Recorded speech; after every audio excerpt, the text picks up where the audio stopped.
Hello and welcome to Different Blokes. We are back again for our fun news review of the week. It's been quite a tumultuous event getting us here, hasn't it, Mick? Just disaster after disaster for us, but we're here and we're recording. So I'd like to say thank you to everybody who's seen our show so far, and we're going to get straight into it. We are indeed, yes. So we had you're number lot of one. setbacks. So Yeah. Right, so first of all, news. We're going to go straight for the news today, and we're going to start on a positive note. My apologies. I'm going to put apologies in first. My weather was so far wrong, it was ridiculous. So the only people who actually enjoyed my weather this week were ducks. Yeah, so no sunshine, but a lot of water. Okay, so the first one is good news with the unmentionable. Australia are actually going to be allowing flights in. So another place where you can go on holiday for those who can afford it anyway. Yeah, definitely for those that can afford it. You just beat me to that. Definitely, it's flight prices are going up at the minute. So no, £7 tickets to Venice. I know, yeah, £7 to Venice that I got is long gone. Yeah. So right. The only way you're getting to Venice for £7 is if you go and get one of them dinghies that washed up at Dover. Yeah, I think that costs you more than that as well. But anyway, moving on, I'm going to go to mine, and I think this is hilarious if I'm honest. The Turkish man who joins search party that was looking for him. His name's Beyhan Mutlu, and Bet you that's wrong. he didn't realise, well, it could be wrong, but basically he was out with his friends. I'm speculating when I say fishing trip, but it seems like that's what it could have been, yep. And he wandered off into the forest when he was drunk, and his wife reported him missing after 48 hours. And this is a 50-year-old bloke, by the way. It's not a teenager or anything. Sounds about right. And then he only realised when somebody shouted out his name and he responded, "Yeah, I'm here." And then just sort of turned and looked at him. And so we don't know if he's going to get a fine or anything like that. But yeah, it made me tickle. It does make you laugh at something like that. It's like when you lose your keys and you look everywhere for them, and they're hung up in your jacket. That's a dig at me, but we're not getting into that. Mick, number 2. Number 2, on the animal front this time, giant rats seem to be appearing in people's houses. What they're doing is they're going through the drainage, up through the toilet, and coming into people's houses. And they reckon it may be something again to do with the unmentionable, with the amount of rubbish and everything that's been left out and everything, and people throw stuff out the windows. But yeah, giant rats. So yeah, if you go to the toilet, lift it up, make sure you have a look. I can't say I'm a rat fan or anti-rat really. Obviously, I don't want them, but it's not something that freaks me out. But you don't want big, massive rats knocking around here. I can tell you a funny story about rats. Oh, go on. So years and years ago, there's a lot of things happening in my life, and we had a rat in a cellar, in a beer cellar. So all the staff, we all went down there. Now I'm born and brought up in the countryside, didn't think nothing of it. So I started tucking my trousers into my socks. Ah, yeah. And everyone was laughing at me, and they said, "Why are you doing that?" I said, "Well, if the rat gets startled and he gets annoyed, it'll run for anywhere it can hide, which if your trouser leg is a dark hole for it, and it can go up there." So next to me, I turned around, and these 7 guys stood on barrels, all tucking it.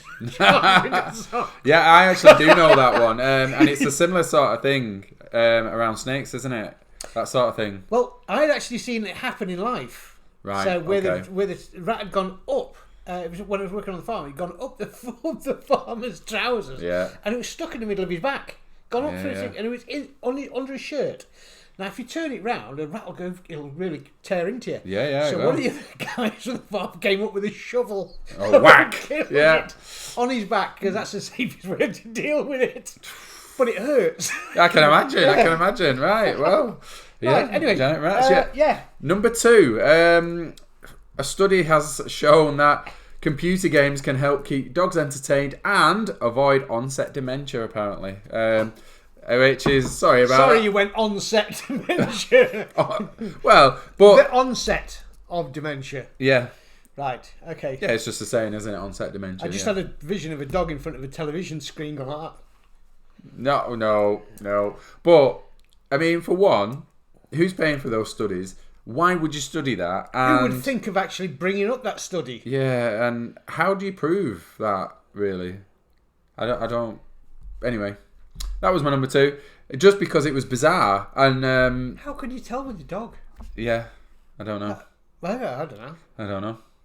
Okay. Do you know? Let us know. I don't know. Yeah. Number 3, Mick. Number 3, animals all the way around today, Yeah. unfortunately. Right.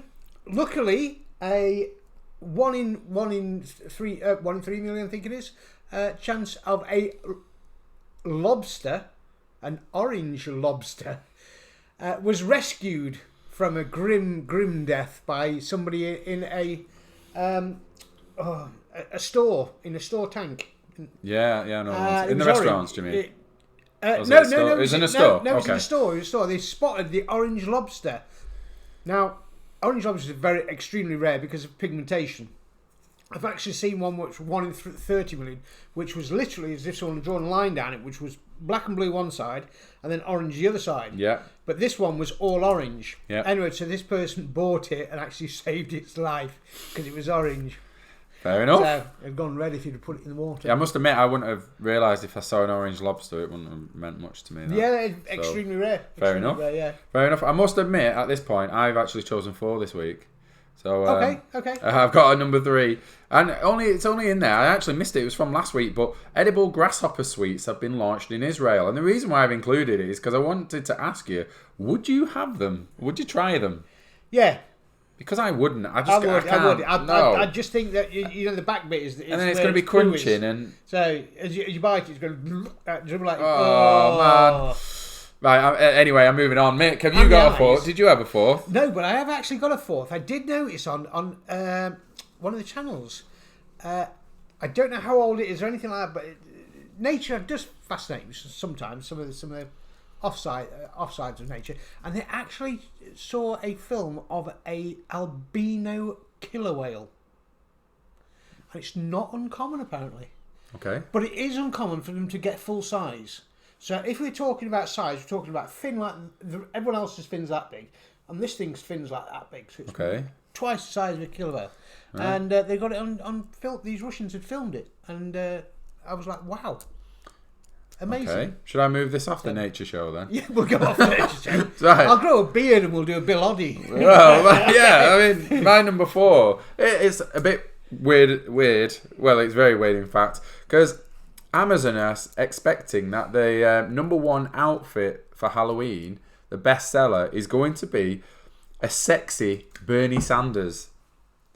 And if people Bernie don't Sanders. know... Yeah, Bernie Sanders. So if people don't know who he is... Right, I'm going to say I'm thinking Colonel Sanders. No, the politician in America. And if you had to compare him, you'd probably say it's the Jeremy Corbyn of America type. But...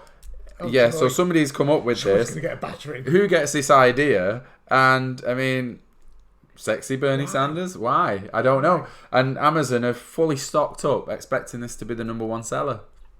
I can understand Colonel Saunders.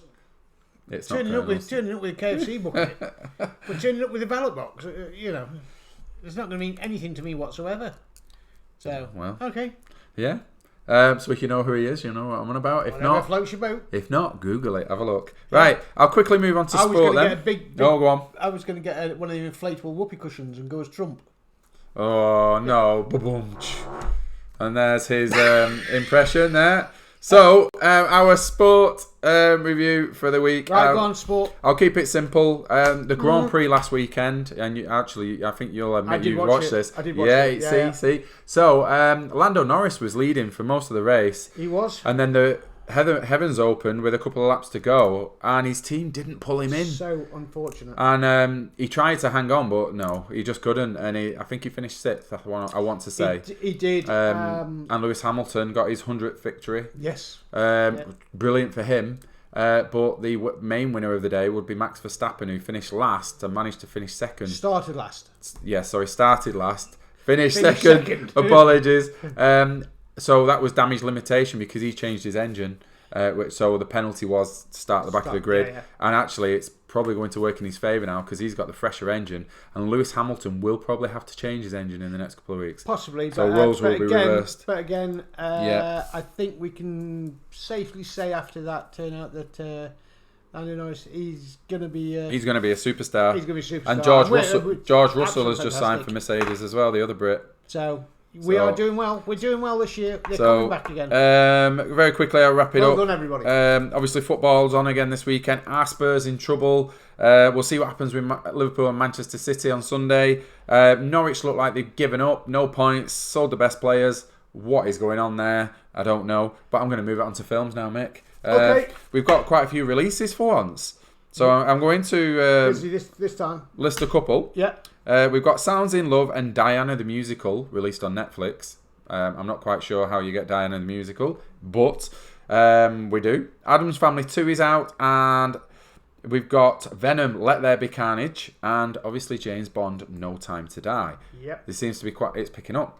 So what? Right, first thing we're going to do, cover straight away James Bond, because everyone else is doing it, so we'll go in there as well. James Bond just been launched. The cinemas last night, when we were having a little bit of trouble, we actually did notice that the cinemas were full. Yeah. So, and they have said that they're hoping James Bond is going to really give the cinemas a good kick. It's got some good reviews, actually. 4 and 5 star reviews on that one, so we're going to have to look at that one. Yeah. Carnage, as you said, a brilliant film again. That we're going to be seeing that one soon. And then there's all sorts coming on. I'll mention the channels of Prime. Prime, they've got some really good stuff on at the moment. I watched Mark Wahlberg in one yesterday. I can't remember the name of it. But brilliant. Number one, that's going to be. Yeah. Well, so, yeah. I'm guessing your recommendation then is James Bond. Yes. Yeah. Mine, quite typically, is Venom, Let There Be Carnage. If I had a choice between the two, I'm going watching Venom. It was really tight. So. But I understand people love James Bond. It's a bit of a cult, isn't it? And also, it's Daniel Craig's last ever James Bond. It is. So, yeah, definitely. Shame. So they're looking for another James Bond. Yeah. What are you doing? Me? Fancy a crack at it? I think they need somebody a bit prettier than me. Well, you could be Brooke Bond. Yeah, something like that. Right, okay, moving on. So now we go into a grovelling part of the show where Mick's going to apologise to you all properly. Okay, the weather. I forecast 3 days of good weather, and I was completely and utterly wrong, and I apologise. It's the worst weather report I've ever done. However, in my own defence, I'm also probably the only weatherman that's come on here and apologised. So from that side, sorry about that. And I've got no good news about it either, because I was looking at the long distance one with the forecast from America coming around across the Atlantic, and they've got 3 storms back to back coming. So they're going to be that's not going to be sunshine when they get across here. So there's no good weather in the near future. I think we're going to be in for a spot of, as everyone says, unsettled weather, with a lot of the watery stuff coming down. So sorry about that. Yep. So if you're stuck with nothing to do, you can always tune into our other channels and have a look. Well, give it a plug. Have we got any other channels? Yeah. Well, this is the news, and we do. It's all on this channel though. So it's all discussions. Different threads, right? Yeah. Okay, grumble of the week. It's your turn, so I get to just kick back and relax. Right, grumble of the week. Grumble of the week. I'm not going to put a grumble in the week this week, because it's been a good week, pretty much right around the world. The only person who's been grumbling this week has been a small child called Greta Thunberg, going blah blah blah blah blah. Well, I'm sorry, love, but blah blah blah back to you. You have nothing to interest me with. So when you actually do the same as other children of your age, then you'll impress me. Right. So that was my grumble. A grumble about a grumble. He said he's not going to grumble. And but bar that. There's been a lot of positive things happening this week, and I want to end on a positive note. And I think, yes, we're doing marvellously in all the sports now. They're all coming online again, so it looks like things are finally starting to normalise. Aeroplanes, they're starting to go to new countries. The good news again. I didn't win the lottery, so okay, fair enough. We'll keep plugging away at that one. But we have got a lot coming up, because remember, it's soon Halloween. So All Witches Night, Samhain. We'll do a special for that one to tell you what the meaning of Halloween and what it's all about. You can put some makeup on. So and that is it. That was my grumble of the week. And if you're not going to say anything, I'll say see you later. Bye bye.